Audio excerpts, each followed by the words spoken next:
Դատական նիստը շարունակվում է։ Ես դատավճռում կան նաև տրամաբանական սխալներ, որովհետև ես նոր նախորդ ընթերցած կտորում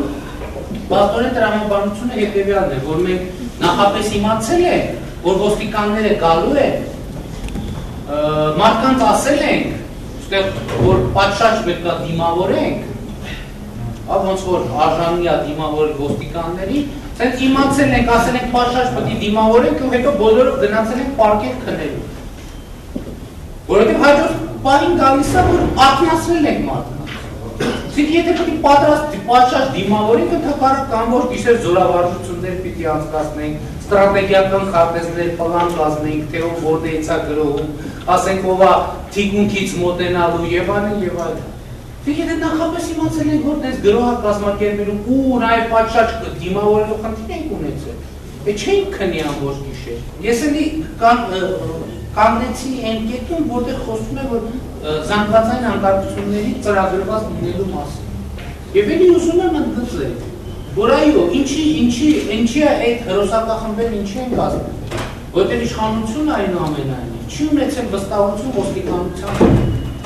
ոստիկանության վրա չի ունեցել վստահություն այն պատճառով, որ գիտակցել է, որ իր գործողությունը, իշխանական գործողությունը ապօրինի է։ Եվ ոստիկանը, երբ որ գա ազատության հրապարակ, երբ որ կանգնի ժողովրդի դիմաց, ինքը գիտակցելու է, որ իր դիմաց կանգնած է իր եղբայրը։ Սրա համար ձևավորվել է սափրագլուխների հերոսակախմբերը։ Իշխանությունը այս մարդկանց վրա վստահություն ունեցել է, ինչի է ունեցել այդ վստահությունը։ Որտեղ գիտի, որ ցանկացած պահի այդ մարդկանց կարա դատապարտի իրանք արած հանցագործությունների համար։ Դա գիտեք նաև այդ մարդիկ։ Գիտե, եթե իրանք իշխանության հրահանգը չկատարեն, շատ արագ կհայտնվեն համապատասխան ուղիչ վայրերում։ Դրա համար նրանք պրոբլեմ չունեն։ Եթե նրանք տեցի կռուգում, այստեղ, այնտեղ տարբեր մարդիկ են սպանելու չեն դատապարտվել, իրանց համար ինչ է։ Մի հոգի ավել, մի հոգի պակաս, մանավանդ նրանք ունեն իշխանության երաշխիք։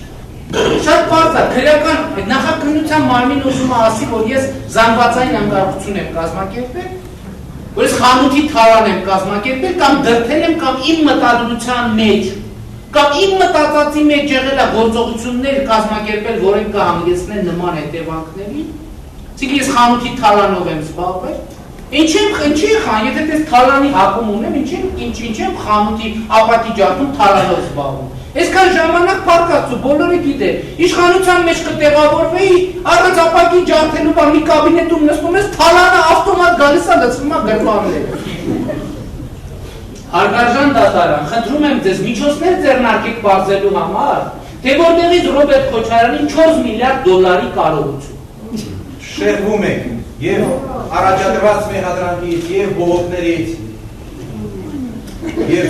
դուք դրա համար պատասխանատու չեք կամ մեղադրանք արտահայտվեք եթե ցանկանում եք մեղադրանքի շուրջ։ Շնորհակալություն, ինձ թվում է թե Ռոբերտ Քոչարյանի գողացածի համար էլ ինձ կմեղադրեք։ Շարունակեք միշտ։ Բայց իսկ եթե ավելի շուտ հարգելի դատարան, ամբողջ խնդիրը ամբողջ այս քրեական գործի իմաստն է նա, որ այն ամեն ինչ որ դուք գնահատում եք, որ իբր դա մեղադրանքի ծավալից դուրս է քրեական գործի հետ կապ չունի, հենց ուղղակի կապ ունի։ Հենց ուղղակի կապ ունի։ Այս ամբողջ պատմությունը հետևանք է այդ ամեն ինչի։ Այս ամբողջ պատմությունը 10 քաղաքացուն Հայաստանի Հանրապետության սպանել են, որպես այդ 4 միլիարդը չկորցնեն։ Այս ամբողջ քրեական գործի հարգելի մեղադրողներ, հարգելի դատարան, հարգելի իրավաբաններ, այս քրեական գործի էությունը էսա։ Մարդիկ քաղաքացիներին գնդակահարել են, ջարդել են, նրանց իրավունքները ոտնահարել են ինչի, որ իրենց թալանածը չկորցնեն, որ երկրում օրինականություն չհաստատվի, որ հիմա իմ տեղում իրանք չլինեն։ Չի շեղվում դա, բացարձակապես չի շեղվում ես մեր քրեական գործի նյութերը։ Մեղադրող կողմը երբ որ գրում է, որ մեր դատավճիռներում եզրակացությունների մեջ գրում է, որ 10 զոհ, 10 մարդ է սպանվել։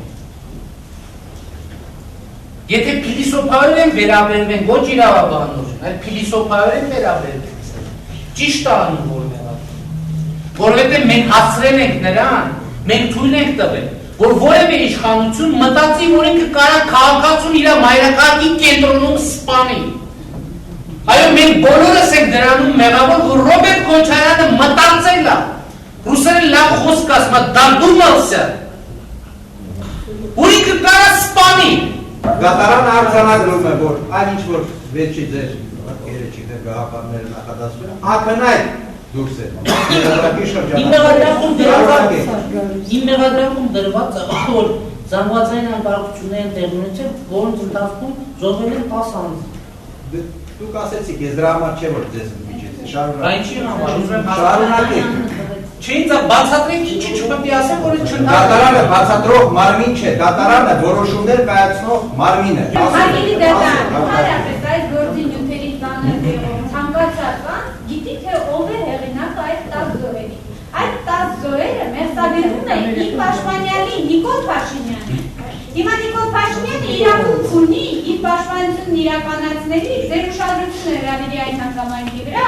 որ խնդրում եմ ուշադրություն դարձնել քրեական գործի նյութերին, ու տեսեք, որ Ռոբերտ Քոչարյանն է դրա անունը տվել։ ասում եմ, որ ես անկարգություն, հատելություն եմ սերում։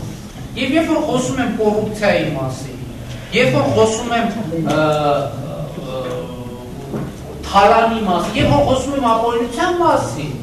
ես խոսում եմ այս մեղադրանքի, ես ուզում եմ ցույց տամ, որ այդ ատելությունը ոչ թե ես եմ սերմանել իշխանության նկատմամբ, այլ իշխանությունը իր գործողություններով դարձել է ժողովրդի համար ատելի։ Սրանում է, եւ այս մեղադրանքը այսպիսով ուզում եմ դա ցույց տալ, որ ես չի կարող սերմանել սերմանվածը։